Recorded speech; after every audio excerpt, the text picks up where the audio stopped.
Hi friends, it's Julie, and today I'm here with just a quick currently reading video just to let you guys know what I'm going to be reading this weekend. I didn't do a monthly TBR this month, so I just kind of wanted to check in with you guys. I'm currently making my way through 3 books, and I do plan on finishing 1, if not 2, this weekend. But the first book that I'm currently reading is Pride and Prejudice by Jane Austen, and I only have about 60 pages left in this book, so I will definitely be finishing this. I plan on listening to it on audio on our way to Colorado tomorrow, so I will definitely be finishing it. And I must say that I'm not enjoying this book as much as I was expecting to. As you guys know, I read Persuasion last month and I absolutely loved it. So I went into this book expecting to love it. I mean, this is most people's favorite Jane Austen novel, and I don't know if my expectations were too high. I don't know if I'm just not in the mood for it or what's going on, but I'm just finding it really hard to get into this book.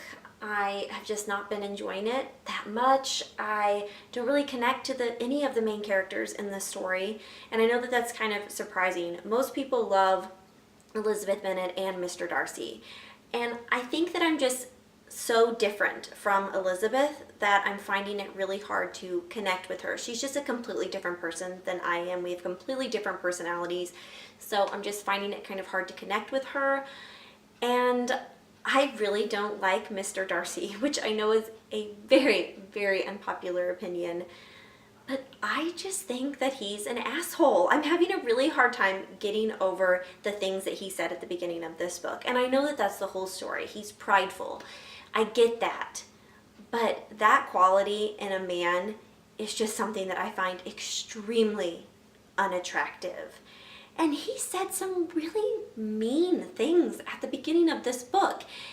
And I'm just finding it hard to just get over it and just forget that it happened. I mean, I know that he is an okay guy. He's done some nice things since then. But he straight up called her ugly and that she wasn't good enough for him. And we're just supposed to forget that and move on just because he says some like nice, sweet things and ends up falling in love with her. I just can't get behind it. And I know that that is an extremely, extremely unpopular opinion, and that's okay. I'm still enjoying this story enough. You know, there's more going on in this one than there was in Persuasion, so it's a little bit more exciting to read, but I'm just not loving it as much as I was expecting to. Then the second book that I am currently reading is The Long Way to a Small Angry Planet by Becky Chambers. And I won't be finishing this one this weekend because I still have about 300 pages left in it. I've only read to page 130, but I must say I am absolutely loving this book. This is my kind of book. It is so character driven and the characters are so fantastic, and I love all the space and sci-fi elements to this story. I knew after I read a few pages into this that I was going to fall head over heels in love with it, and that is what's happening. I think about this book when I put it down. I think about the characters, and I have not been this excited about a book in a really long time, so I'm absolutely loving this, and I can't wait to find out what's going to happen at the end of this one. And then the third and final book that I'm currently reading and will probably finish this weekend is an ebook that I got from NetGalley, and that is the book of the Unnamed Midwife by Meg Ellison. And I'm really, really enjoying this book. I'm about halfway through it, so I might be able to finish it this weekend. And this is a post-apocalyptic, post-pandemic story about this flu that happens and kills like 98 to 99% of the population, and it killed more women and children than it did men. So there are a few more male survivors, and women are kind of rare now in society. And our main character is a woman, and she was a labor and delivery nurse, and she actually gets the flu and gets sick, and she goes to sleep, you know, for a while. She goes unconscious, and when she wakes up, she is in the hospital. She's very disoriented, and she's just surrounded by all of these dead people. So she kind of makes her way out of the hospital and out into the world, which has just went to shit pretty much. I mean, there's hardly any survivors, there's no law and order, there's nothing. But I will say that this book is a little bit Stations 11 meets The Road.